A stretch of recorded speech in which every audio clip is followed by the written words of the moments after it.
All right, moving on.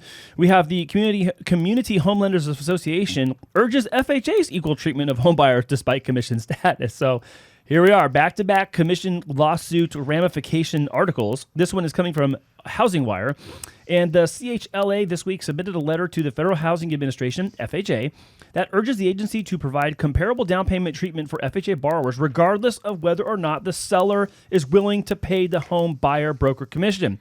Now, really quickly before we dive into this, I want to delineate. This is the seller willing to pay the home buyer broker commission versus being able to advertise, right? So we were talking about how the commission is that you are not allowed to advertise what the commission is. This does not mean, the lawsuit does not mean that the seller cannot pay the buyer broker commission. And in fact, in areas where this has been tried, sellers actually still end up paying because they want to attract the right buyer and they want to sell their house faster. So I'm going to leave that there. Let's just make sure we're separating the idea of a seller willing to pay a buyer commission and the lawsuit saying that the buyer commission cannot be advertised. I think there's some miscommunication about that. I don't think that we've said that as clearly in some of our other episodes as well. So I want to make sure I clear that right up front. Perfect. All right. So with the association also agreeing to abolish the participation rule requiring sell-side agents to make an offer of compensation to buyer brokers, NAR is really just dealing with every agency at this point. So FHA is now involved. There are three concerns in their letter that they address. The first is they're contending that large swaths of first-time home buyers who already face major challenges to enter the housing market will not be able to meet higher down payment thresholds necessary to pay the buyer's agent commission. And that's true. I mean, if you already take, let's say, 5 years to save up your down payment and you still got closing costs, on average 3.5% to 5%, and then another 2% for closing costs. Let's say 7% on a high end, and then another 2.5%. You're almost pushing 10% to be able to buy a house if you need to pay for your buyer's agent along with your closing costs and your down payment. Where are people getting this money on if they can't come up with down payment barely, and you see a lot of these down payment assistance programs, how are they going to come up with the rest of the money? I just don't see that being something that they can do up front, and it's going to have to get squeezed into somewhere else, or somehow, some way, it still needs to be paid out. I think this is more of a functional question, because it's like, well, they just save more money. Well, great. That's easy to say. So how long did it take you to save your 3.5% down? And how much longer will it take you to save 3% more to pay the agent? That's really the question. Is if you have been able to save 3.5% down, and let's say, to your point, 3% for closing costs or whatever. Well, what's that? What time frame can you save that additional 3 on top of the 3 and 3.5 already? So I don't know the answer to that. That's going to be different for every person, of course. Yeah, it is. But it's in as much as it is a down payment, because the commission's already rolled into it, it's still going to be rolled into it. Yeah, in terms of either moving way forward. So I'm not really sure there's going to be much of an issue here. I think it's really going to be coming down to, like, you're chasing the market already, and now you might be chasing it even harder. I think they're just making it very difficult to say, hey, guys, we're just going to finance them. Just put them into the loan. You're already financing over $1 million, $250,000. Like, hey, minus, what's another, 2% going to do now at this point? Well, the other concern is that the Community Homelanders Association, they raised this other concern about pre-existing biases that already impact borrowers using FHA. There's this assumption that if you're using FHA, then you can't qualify for a regular conventional loan, or you don't have 10% down.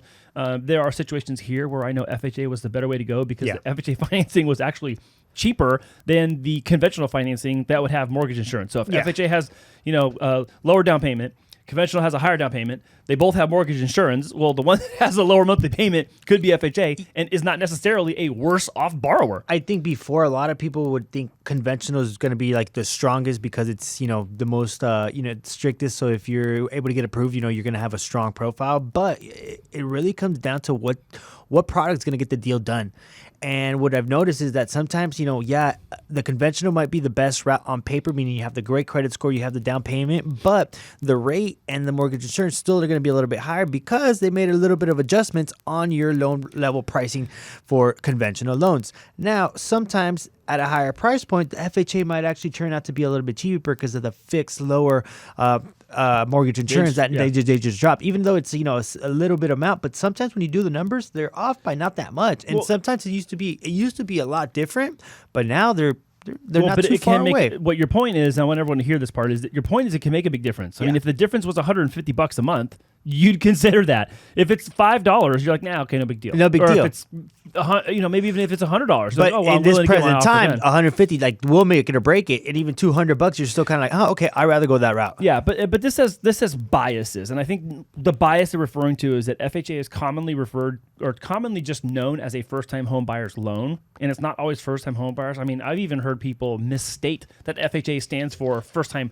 home buyer, and they don't know what the A stands for. It's I'm like, no, that's the first time I hear the First Time Home Buyers Association. Yeah, so FHA is the Federal Housing Administration, not First Time Home Buyers Loan, but it is definitely associated. So I think the bias is true that might impact borrowers because there is a stigma. There just is. It's just been around for a long time. I think sellers would be inclined, if they're wise, to look past that. But again, that's just one man's opinion. Oh, go ahead. No, like I said, it's whatever product's going to get it done. Yeah. Sometimes conventional route doesn't work. DTIs are too high up. Yeah. But FHA is like, I'll let you go another 10.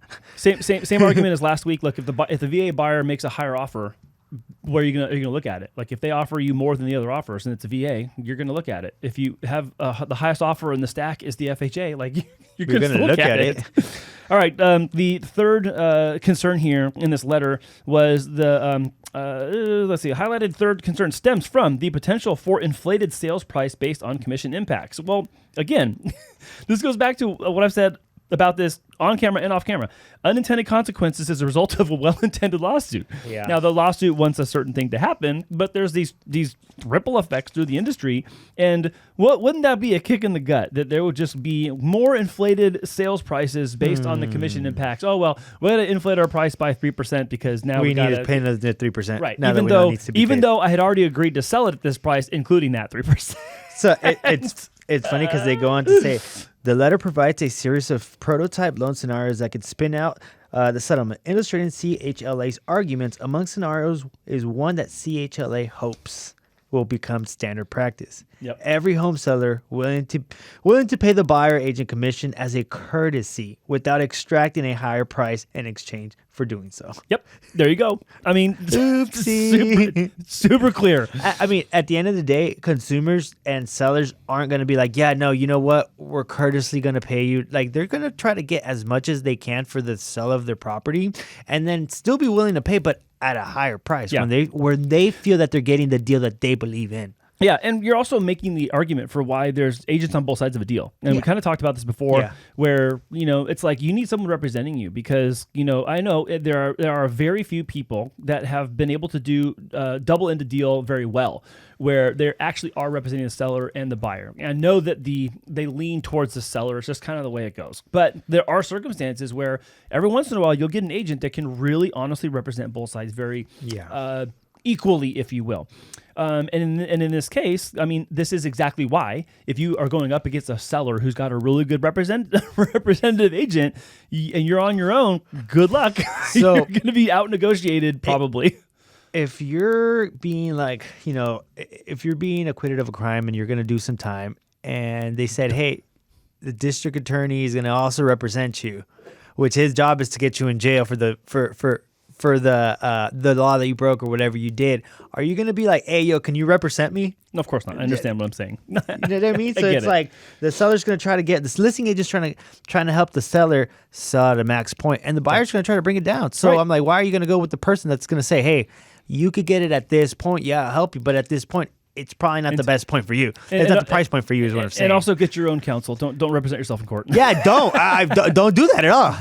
It didn't work out. Yeah, not going to work out. I had to pay the fee. All right. Well, under the existing FHA policy, if sellers continue to pay buy-side real estate agent commissions and fees as a matter of state and local law or custom, and if commissions and fees are reasonable in amount, existing policy would not treat those payments as interested party contributions provided all other requirements are met. And this has to do with the settlement agreement being able to have seller paid buyer broker fees in the transaction as part of the deal. Again, I think that's going to be the best way it goes. Honestly, the easiest way to do this is just leave it alone and make any exceptions you need to the program so that it continues to flow and that you don't have too much of an overarching adjustment that negatively affects buyers and sellers. Yeah. I think that's my thing here. And I know that, we've taken a little bit of pushback in the comments about this topic and, boo-hoo, agents are making so much money. Hey, look, I'm not going to sit here and pretend like it's super easy to go get a deal. And if you're saying that in the comments and you don't do it, then there's not a lot of room to say that. Sorry. I get it. Yeah, I'm not going to cry for rich people all the time. That's fine.